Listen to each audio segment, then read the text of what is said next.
Hello, welcome back to this channel. Nah, teman-teman, untuk kali ini aku akan membahas sedikit tentang masa probation atau masa percobaan ketika kita sudah diterima di rumah sakit dan bekerja sebagai bidan. Biasanya masa probation ini atau 3 bulan awal ini itu sangat menentukan sekali apakah nantinya kita akan dikontrak sebagai pegawai tetap atau akan diberhentikan kontraknya dan dikeluarkan kayak gitu.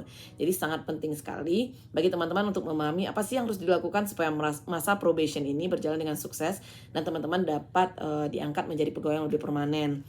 Nah, biasanya untuk fresh graduate atau orang yang belum pernah bekerja di RS itu kita akan mengalami overthinking yang berlebihan ketika akan memasuki rumah sakit. Itu gimana ya tempat kerja baru ya, lingkungan baru seperti apa ya? Apakah mereka akan sesuai dengan tipe kerja kita segala macamnya? Apakah skill kita jauh dari orang lain? Banyak banget pertanyaan-pertanyaan seperti itu ketika kita akan mulai bekerja di suatu tempat. Dan itu merupakan hal yang normal. Yang tidak normal adalah ketika teman-teman menjadikan itu sebagai bahan overthinking yang berlebihan sehingga kadang-kadang membuat insecure teman-teman semakin besar dan teman-teman malah mundur, takut banget untuk mulai bekerja di tempat baru. Nah, itu yang salah. Padahal apa yang terjadi di tempat kerja baru kita itu nggak separah yang kita pikirkan biasanya.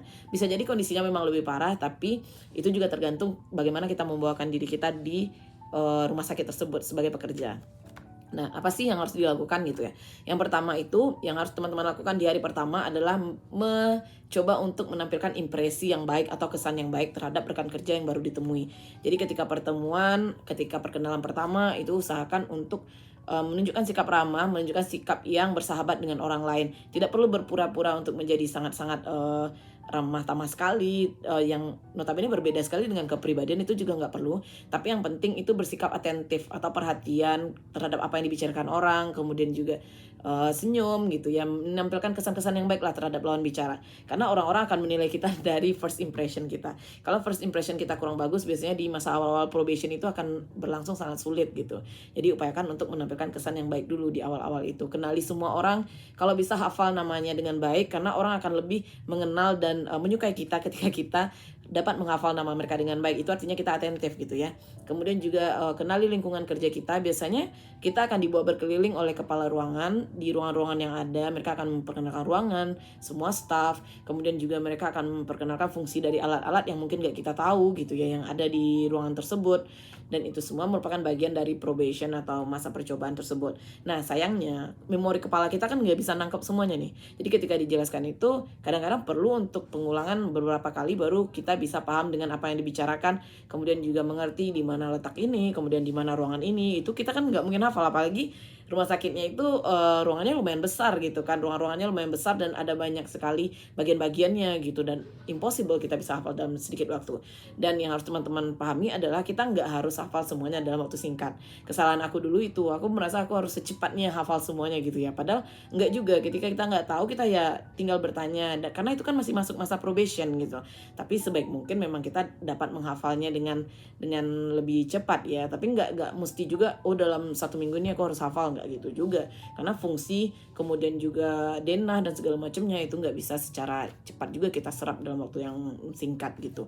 Jadi at least kita harus mengenali dulu yang dekat-dekat dengan kita, ruangan kita, kemudian orang-orang yang ada di ruangan kita, gimana pola kerja mereka, ritme kerja mereka seperti apa. Jadi nggak cukup hanya dengan tahu namanya aja. Kalau bisa tahu karakternya gitu kan, kita dapat melihat seseorang itu dari cara bicaranya, kemudian gesturnya dan segala macamnya. Itu kita harus nilai, ini tipe orangnya seperti ini tipe orangnya seperti ini. Kita harus udah paham dari awal kayak gitu. Jadi kita dapat bereaksi sesuai dengan kepribadian mereka, karena nggak semua orang dapat menerima reaksi yang sama dari yang kita tampilkan kayak gitu. Jadi yang pertama itu jelas kita harus mengenali dulu segalanya, ritme kerja, pola kerja. Dengan memahami itu semua, at least kita udah paham basic rules yang harus dipahami dalam masa probation gitu. Nah, yang kedua, dalam hal bekerja, apalagi sebagai seseorang yang baru berada di ruangan tersebut, kalau aku secara pribadi langsung menyatakan kepada orang-orang yang ada di ruangan itu, kalau misalnya kemampuan aku di level ini kayak gitu. Jadi di awal itu kan kita harus menganggap diri kita sebagai nol. Entah itu di rumah sakit sebelumnya kita adalah karu, entah itu kita lulusan terbaik fresh graduate gitu ya. Mereka nggak akan peduli dengan hal tersebut. Kita harus bersikap kalau kita itu memang nol semuanya di sana. Jadi kita belajar kepada semua orang yang ada di sana. Kalau teman-teman sempat untuk menunjukkan arogansi atau skills teman-teman dengan cara yang gimana ya, menggurui, itu akan memancing permusuhan dari orang-orang yang ada di lingkungan. Jadi sangat hindari sifat seperti itu. Pakai aja ilmu padi ya. Jadi semakin berisi semakin menunduk. Istilahnya kita semakin rendah hati walaupun mungkin kemampuan kita luar biasa gitu. Jadi penting banget untuk menjaga attitude dan manner yang seperti itu di lingkungan kerja kita yang baru. Nah, kalau misalnya kita menyatakan diri kita misalnya, ya aku harus belajar dari awal lagi nih Kak, ajarin gitu ya. Orang-orang akan lebih gampang dan lebih mudah untuk mengajari kita. Mereka juga merasa kita lebih open, jadi mereka nggak akan segan-segan untuk memberi masukan gitu. Jadi sangat penting sekali untuk memperhatikan poin yang satu ini gitu. Dan karena itu akan berefek terhadap kinerja teman-teman di masa tahun-tahun yang mendatang. Kalau di awal udah arogan dan kemudian sombong, orang-orang akan terus menilai kita seperti itu. Nah, kalau kita juga mengalami kesalahan, orang-orang hujatannya juga akan luar biasa sekali gitu. Jadi lebih mending kita di posisi rendah hati dan mau belajar apapun kepada semua orang. Nah, yang ketiga, yang paling penting juga, aku sering banget lihat di masa probation teman-teman aku yang baru masuk itu mereka banyak juga yang sering main HP, kemudian dalam segi attitude itu kurang ya, kemudian juga dalam segi inisiasi itu juga kurang. Misalnya seniornya udah mulai bekerja, nah dia duduk santai sambil ketawa TV gitu ya. Itu sebenarnya adalah bagian dari attitude ya. Kalaupun kita berada di posisi orang yang lebih dewasa, kita juga pasti akan merasa kalau hal tersebut kurang tepat. Nah, itu yang harus teman-teman perhatikan.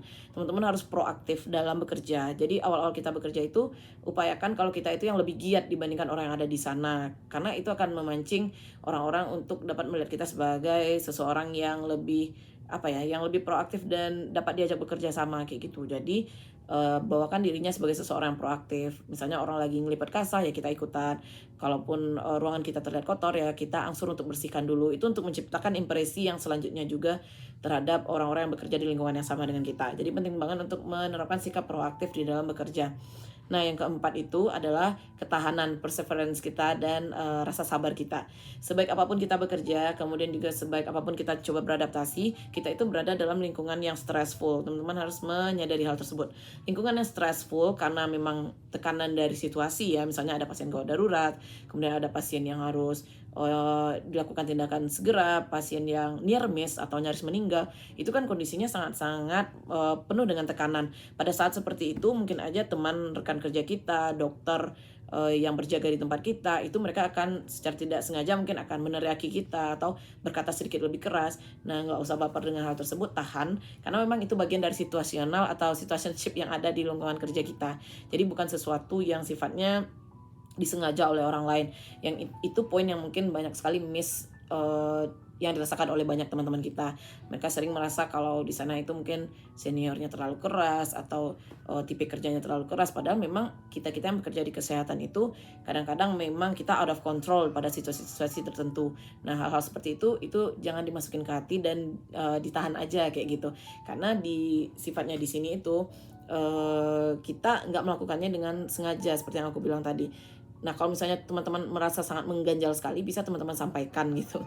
Kalau misalnya nggak sanggup menyampaikan ke orangnya langsung, bisa melalui HRD. Nanti kan kita ada poin untuk evaluasi ya. Nah, itu termasuk evaluasi terhadap teman kerja yang ada di ruangan tersebut. Kita bisa sampaikan dengan cara yang baik. Mungkin untuk di situasi gawat pun diusahakan janganlah bersifat seperti itu. Bisa aja kita sampaikan. Jadi nggak usah jadi bahan overthinking yang luar biasa juga poin yang ini gitu. Nah, yang selanjutnya ikut berbagai kegiatan RS yang ada. Kalau tadi aku udah bilang proaktif dalam bekerja, sekarang itu proaktif dalam bersosialisasi.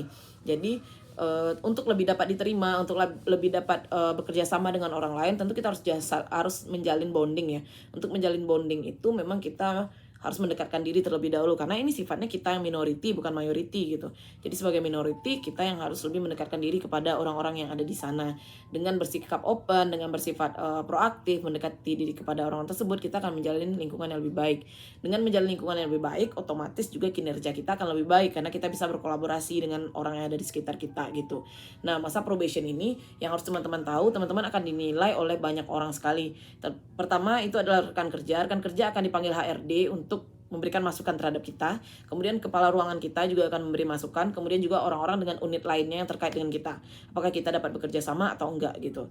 Jadi ada banyak sekali penilaian. Kalau menurut aku sih selama kita behave dengan baik, mau belajar dengan proaktif, itu udah cukup sih untuk masa probation ini dan mampu memahami tugas dan fungsi kita terutama ya gitu. Jadi baik pun mau bantu orang pun tapi nggak tahu dengan tugas fungsi itu juga nggak tepat gitu. Jadi gitu yang harus teman-teman lakuin di 3 bulan pertama masa probation. Bagi teman-teman yang sekarang sedang menjalaninya, semangat, semoga berhasil melaluinya dan kemudian bisa menjadi bagian dari anggota tetap sebuah rumah sakit. Atau bagi teman-teman yang mungkin belum mendapat pekerjaan, ini mungkin bisa jadi bahan masukan atau menjadi reflection aja kalau kedepannya misalnya teman-teman mau melakukan hal yang serupa gitu. Terima kasih.